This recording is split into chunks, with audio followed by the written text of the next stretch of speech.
তোমাদেরকে অনেক স্বাগত। আজ শেয়ার করতে চলে এলাম বাটা মাছের সর্ষে বাটার রেসিপি। তো দেখো, এটার জন্য আমাদের লাগছে প্রথমেই বাটা মাছ। তো সেই বাটা মাছগুলোকে আমি খুব ভালোভাবে কেটে ধুয়ে নিয়েছিলাম। আর দেখো, এবার মাছগুলোকে ভাজবো, তাই জন্য কিছুটা পরিমাণ নুন আর কিছুটা পরিমাণ হলুদ দিয়ে মাছগুলোকে খুব ভালো মতো মেখে নিচ্ছিলাম। এরপর দেখো, সর্ষে বাটার মেন ইনগ্রিডিয়েন্টস সর্ষে, আদা আর কাঁচা লঙ্কা, সেটাকে ভিজিয়ে রেখেছিলাম। এরপর এটাকে পেস্ট করে নিয়েছিলাম। এদিকে কড়াইতে তেল গরম করতে বসিয়ে দিলাম।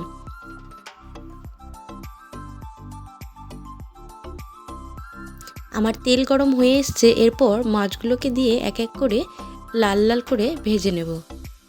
তো আমার মাছ ভাজাও প্রায় কমপ্লিট হয়ে গেছে। এবার এটাকে তুলে নেব।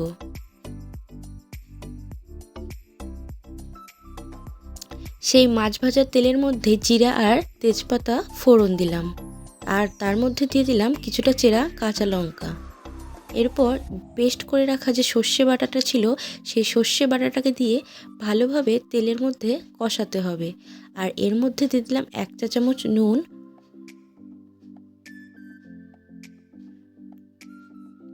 আর 1 চা চামচ হলুদ দিয়ে ভালোভাবে মিশিয়ে নিয়ে এর মধ্যে একটা কেটে রাখা টমেটো অ্যাড করে দিলাম। দিয়ে এরপর এটাকে খুব ভালোভাবে কষিয়ে নিলাম।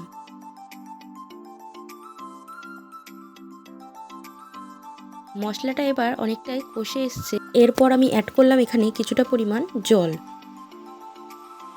দিয়ে ভালো করে একটু নেড়েচেড়ে ঝোলটাকে ফুটতে দিয়ে দিলাম।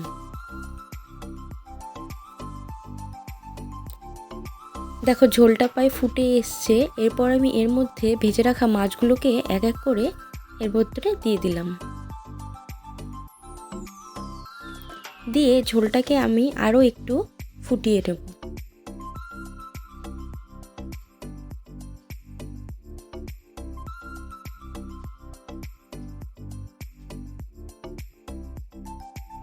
আর শেষে নামানোর আগে কিছুটা পরিমাণ ধনেপাতা কুচি ছড়িয়ে নামিয়ে নিলেই তৈরি হয়ে গেল আমাদের বাটা মাছের সর্ষে বাটার রেসিপি। তো বন্ধুরা, তোমাদের ভিডিওটা কেমন লাগলো অবশ্যই কমেন্ট করে জানিও। যদি ভালো লেগে থাকে তাহলে অবশ্যই লাইক, কমেন্ট, শেয়ার আর সাবস্ক্রাইব করে আমাদের পাশে থেকো। তো দেখা হচ্ছে আবার নতুন কোনো ভিডিওতে। তো আজকের মতো টাটা।